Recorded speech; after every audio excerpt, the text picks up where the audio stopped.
Hola amigos, mi nombre es Guillermo Duarte. Durante muchos años fui director sindical. En esta oportunidad los quiero invitar a compartir una experiencia distinta. Mesa Romana. ¿Qué es Mesa Romana? Mesa Romana es una instancia de conversación donde hablaremos un tema que sin duda es muy apasionante, el sindicalismo en Chile. En esta oportunidad nos van a acompañar importantes directores sindicales, también un equipo de abogados increíble que se dedican exclusivamente al derecho laboral. Para eso nos va a acompañar Alejandra Villegas, que es la jefa de la unidad jurídica del Estudio Jurídico Duarte Abogado, Andrés Soto, que es socio del mismo estudio. Ambos abogados especialistas en derecho laboral. También estaremos acompañados por Nicolás Díaz, presidente del Sindicato de Asistentes de la Educación de San Bernardo. Michel Rocco, que es el director del Sindicato París Alto Las Condes y el director de la Federación Unidos París. También estaremos junto a Antonio Pavés, presidente del Sindicato Nacional de Starbucks, y Paulo Cortés, que es el presidente actual del Sindicato de Autopista Central. También contaremos con el privilegio de que nos acompañe un chef reconocido nacionalmente, Eugenio Melo, quien ha enaltecido la comida chilena desde la cordillera hasta la costa, desde el norte hasta el sur, con sus maravillosos platos. En esta oportunidad los invito a disfrutar con nosotros esta velada y de los temas de conversación.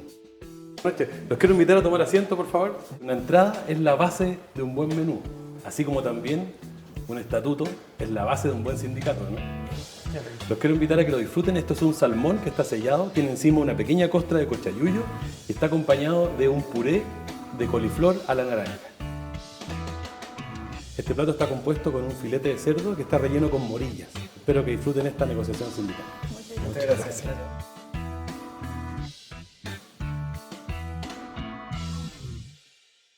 Hola amigos, llegamos al final de la comida. Después de, la verdad es que fueron muchas horas de trabajo, hemos estado toda la jornada reunidos y conversando temas súper interesantes, pero hemos llegado a la parte más importante y a la más intensa y al tema que sin duda es que nos convoca hoy día. ¿Qué opinan los socios de los sindicatos de los directores? ¿Qué opinan los trabajadores en general de los sindicatos y de la gestión de los sindicatos a nivel nacional? ¿Qué nos falta para poder seguir avanzando en ese 17% y llegar a niveles mucho más altos como lo que existen en otros países del mundo?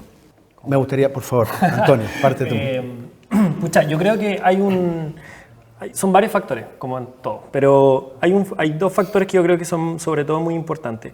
Uno, de lo que implicó la salida a la dictadura y la vuelta a la democracia, el rol que cumplieron los sindicatos en ese proceso.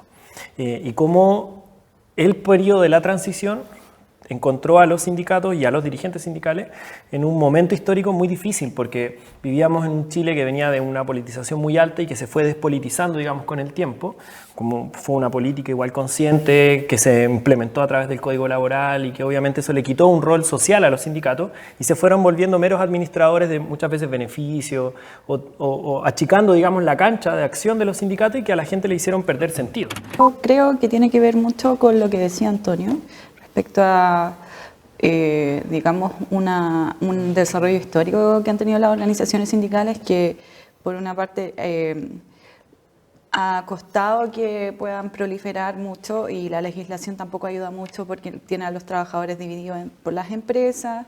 Entonces ya hay de base una dificultad para organizarse. Y respecto a las mujeres, la participación sindical, de todas formas igual son cuestiones que son muy así como cuantitativas más que cualitativas, no son como normas que en realidad puedan hacer verdaderos cambios respecto a la mujer en las organizaciones sindicales. Lo que podría aportar un poco de la experiencia de los años que estuve en formación es que hay una creciente participación de mujeres en las dirigencias sindicales, están entrando, están asumiendo puestos dirigenciales y van muchas mujeres a la escuela sindical. Yo creo que podíamos llegar a un 50-50, pero las condiciones de la materialidad, las condiciones de la realidad que relata Alejandra, vuelve más difícil para una dirigente sindical ser dirigente sindical y ama de casa al mismo tiempo. Tenemos la paridad, tenemos una presidenta también que falleció en marzo del año pasado y se nota mucho el tema de la paridad. Incluso en la federación yo creo que estamos casi 50 y 50 mujeres y 50% hombres.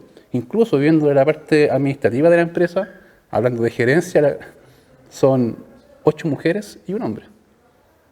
Entonces, aparte del sistema en retail, la gran mayoría, el 70%, corresponde a ser mujeres. No, nosotros tenemos, o sea, para nosotros la diversidad y la disidencia sexual es parte de la realidad de las tiendas. O sea, nosotros tenemos trabajadores y trabajadoras trans, lesbianas, gay. Eso es una cuestión muy cotidiana. Ahora, la empresa, ahí el problema que tenemos es que o lo toma el sindicato o lo toma la empresa.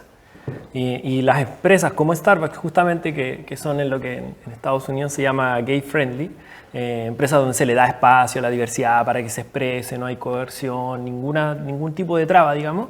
Si no lo toma el sindicato como una cuestión necesaria de entender que esos derechos por la inclusión, por ejemplo, no es un tema de voluntad de la empresa, es algo que se ha conquistado a propósito de luchas, de organizaciones, del movimiento LGTBI, Q+, va a terminar corporativizado y volviéndose un negocio, digamos, que es lo que ocurre principalmente en otros lados. ¿Por qué el trabajador va a estar pensando en un sindicato? ¿Qué le está reflejando un sindicato a un trabajador común y corriente de a pie? El trabajador hoy día está desencantado, po. La gente está desencantada, la gente está desconfiada, la gente no cree. Entonces, el sindicato hoy día es una institución que puede ser una institución más, con sus formas, con su lenguaje incluso tan cercano al empleador también, que genera suspicacias. Entonces la gente en sí transitó desde un arcoíris en donde dijo la alegría iba a llegar, en donde todos confiábamos en que iba a pasar eso y de pronto empezamos a ver que todos los negocios se empezaron a amarrar, empezamos a privatizar, que el agua, que las carreteras, que la luz, que todo, y la gente seguía... ¿Qué pasa? No olvidemos que el proceso sindical acá se para el 73, con un 60% de los detenidos desaparecidos son dirigentes sindicales, sin partidos políticos. Y ese costo los conlleva hoy día a que, claro, hay una desconfianza hoy día, sobre todo los trabajadores más antiguos, que tienen miedo. Hoy día todavía hay un medio sindical. Sí. Hoy día los jóvenes, ¿por qué es complejo que ingresen a los sindicatos? Hoy día tenemos leyes de subcontrataciones que son abismantes. Pero estas políticas son desde un constructo social económico que es el capitalismo. Hoy día tenemos que discutir dentro de las plataformas laborales qué proceso hoy día nosotros queremos llevar para una situación en futuro. ¿Cómo ayudamos a que esa realidad cambie? Mira, fíjate que las empresas hoy día salen con normas internas que se llaman compliers, ¿cierto? La mayoría de las empresas, compliers. Entonces, a través de estos compliers norman ciertas conductas de la empresa, ¿cierto? Yo me voy a comportar así frente al resto. ¿Por qué los sindicatos tampoco pueden copiar lo mismo? No sé, con cosas muy básicas, partiendo del principio. Los sindicatos que se adscriban o que se incorporen a este pacto, podríamos crear un pacto, podría salir de esta misma mesa, que el día de mañana nos pusiéramos a trabajar en un pacto que invitara a sindicatos a participar, donde les dijéramos que lo principal es que crearan normas de conducta interna, como por ejemplo publicar sus estatutos y sus contratos colectivos. O que le entregaran esa información a los socios, que transparentaran la información, que le enseñaran a los socios de los sindicatos a leer los estatutos, a interpretar los estatutos, como por ejemplo que hay una norma dentro de los estatutos que dice que si no están conformes con la gestión de los directores sindicales o si los directores sindicales no cumplen con ciertas cosas, los pueden censurar, los socios no saben. Pero ¿por qué no transparentamos esas cosas para poder tener organizaciones mucho más limpias y más transparentes frente a los trabajadores, que son la base de las organizaciones sindicales? Y quizás con eso podríamos llegar de un 17 a un 20. Sería un primer paso. Algo que no se preocupa a nadie. Guillermo, ¿sabes qué? Perdón, que me está interrumpiendo en silencio, así como con el gesto hace rato. Ahí se levanta la mano. Sí, mira, yo creo que por una parte hay un tema de interés. O sea, primero hay que hacer interesante el sindicato. Totalmente. Después tiene que volverse transparente. Es una exigencia mínima que todos los sindicatos deberían tener el tema de gestión. Y ahí yo creo que suelen darse ciertas condiciones que dificultan ese punto, y es que hay mucho dirigente sindical que trata al sindicato como si fuese su feudo. Porque los espacios, los sindicatos no nos juntamos a conversar, no nos juntamos a copiar o a replicar experiencias exitosas de otros. ¿Y tú crees que es importante y necesario? Por lo mismo, por supuesto, por eso te estoy diciendo, yo creo que hoy día el diálogo es importante. Entonces, ¿por qué no se hacen estos espacios de diálogo si los llamados a hacer esto y luchar por un fin común son ustedes como organizaciones? ¿Por qué no? Porque estamos insertos en una cultura mecánica del día a día, en donde hoy día en la mañana que tomáis desayuno, que tenéis que pagar cuentas, que tenéis que ir a trabajar, que después tomaste el colectivo. Entonces hay una mecánica, incluso en el cómo hacemos las cosas, incluso los sindicatos, que te hacen que estés tan ocupado, que esta cosa de que los árboles no me dejan ver el bosque, que estáis tan ocupado que de repente hace falta frenar un poco, parar, respirar y decir, oye, Acá hay que hacer algo distinto. El sindicato puede ser una instancia de pensamiento, una instancia de organización que va más allá de lo que el Código del Trabajo y de lo que la ley establece. La norma de la censura. ¿Por qué el Código del Trabajo tendría que señalarnos a nosotros, a ustedes, cómo tienen que censurar a una directiva? ¿Por qué? No, es la organización la que tiene que ser sobre... ¿Cómo se relaciona esto del cierre del comercio a las 19 horas con las 40 horas semanales que propuso el candidato electo Boris? Miren, la verdad es que prácticamente nosotros igual desde el cierre del comercio se lo unieron varios actores del cierre del comercio. En uno de esos también el candidato Boris también que participó en nuestra movilización, entre comillas, en el Costanera Center, en donde él también dice que incluso dentro de ese programa de gobierno viene incluido con las 40 horas. Entonces creemos que ahí puede haber una afinidad, pero también existe temor también, si es que llegamos a las 40 horas, el cierre del comercio, ¿qué va a pasar con el empleo? ¿Cuál va a ser la posición de la empresa que va a tomar frente a este tema? Yo quería opinar respecto a como lo que hemos venido conversando, desde, no sé, desde que estamos, qué tipos de organizaciones sindicales existen hoy, de que son en realidad como organizaciones, están siendo más como una junta de vecinos, así como que no tienen contenido político, digamos, y qué responsabilidad le cabe a las dirigencias y todo eso. Yo creo que es injusto igual culpar a las dirigencias y a los trabajadores de esa como precariedad en la organización sindical en Chile. Tú dijiste, desde 1990 hasta el día de hoy no ha cambiado mucho, pero si bien es cierto, seguimos con la misma legislación de la dictadura para los trabajadores, seguimos con el plan laboral, es lo mismo, bueno, un poquito modificado, pero es la misma estructura que venimos trayendo. Yo creo que el legislador, en este sentido, la ley, ha apostado constantemente en nuestro país por separar a los trabajadores y por hacer organizaciones sindicales bastante atomizadas y precarizadas. Y bueno, la otra legislación que existe al respecto, tenemos un sistema que dice todo, cómo tienen que negociar, cuándo pueden hacer huelga, cómo tienen que organizarse, cómo tienen que constituirse, cuántas personas tienen que ser, todo eso. Es porque en el fondo existe una intencionalidad de que, en primer lugar, existan organizaciones lo más atomizadas posible, que yo creo que es una decisión política, y además, de frentón se les quita la posibilidad de tener algún contenido político, porque nuestra Constitución actual dice que no pueden tenerlo, básicamente. O sea, podría ser se los niega. Entonces, la solución podría ser la constituyente. Sí, hay como un espacio en el que estamos esperando que salgan buenas opciones. Puede que exista resquemores al respecto. Y dos cosas hoy día fundamental. ¿Qué pasa en el plebiscito de salida? Que determine que solamente este periodo presidencial va a ser 2 años. No va a tener la herramienta este gobierno, solamente va a poder organizar algún tema, pero no va a tener la herramienta suficiente, y eso es lo real. Hoy día el plebiscito de salida puede decir prácticamente este periodo dura 2 años.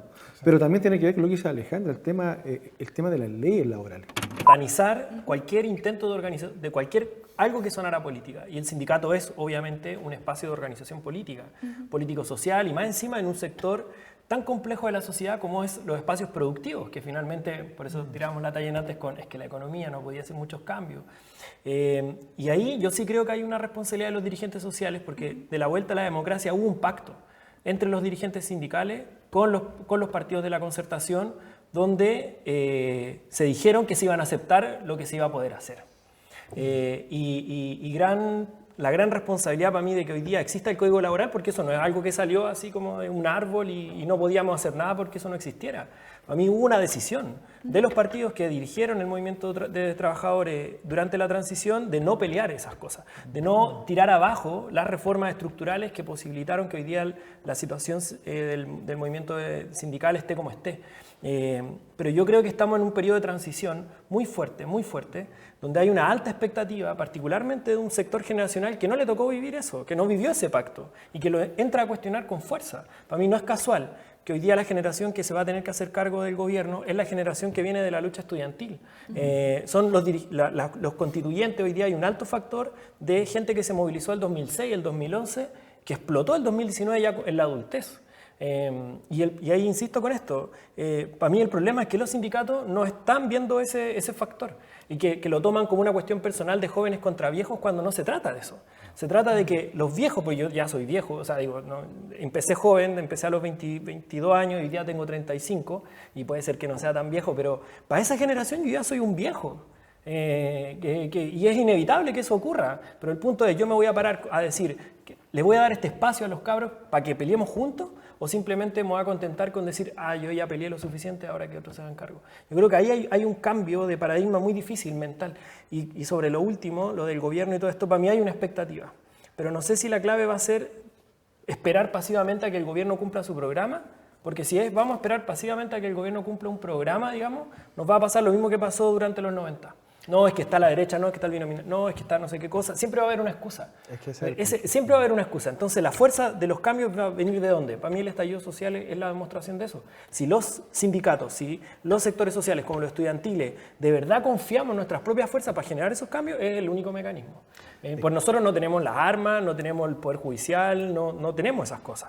Entonces, lo único que nos queda es nuestra propia fuerza y que eso en el estallido se demostró en la práctica. Hasta los milicos estaban cagados de susto, digamos, de lo que podía pasar, porque una cosa es estar en la calle ahí con un fusil y otra cosa es tener que dispararle a alguien. Y una cosa es hacerlo en dictadura, donde tú sabes que tenía un marco de legitimidad, en una democracia donde la gente se puede tirar encima y quitarte un arma. Como pasa en otros países, digo. Y lo que pasa es que en Chile eso es un trauma social que no hemos logrado enfrentar. Se metió debajo de la alfombra. Yo creo que lo que tú dices es cierto.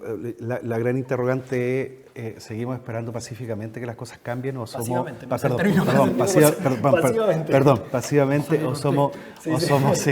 o somos un actor activo en los cambios que se generan hacia adelante? Tú tienes razón, no tienen las armas, pero sí tienen a miles de trabajadores que quieren que la realidad se cambie, depende de las organizaciones sindicales. Depende de que ustedes quieran fortalecer la columna vertebral de las organizaciones y de todo el grupo de trabajadores. Lamentablemente se nos fue el tiempo. Oye, y nos quedaron 1000 temas como es el sindicalismo siempre. Así que nada, para agradecerle, de verdad, muchas gracias por haber asistido y en el próximo capítulo seguiremos conversando de estos temas y tratando de avanzar. Queremos ser un aporte, queremos contribuir con que el sindicalismo pueda seguir avanzando y pueda superar esta barrera del 17% y pueda ser grande, un gran movimiento, porque sin duda que eso nos beneficia a todos, incluso a mí como trabajador que soy explotado permanentemente por mi empleador. Así que les agradezco mucho y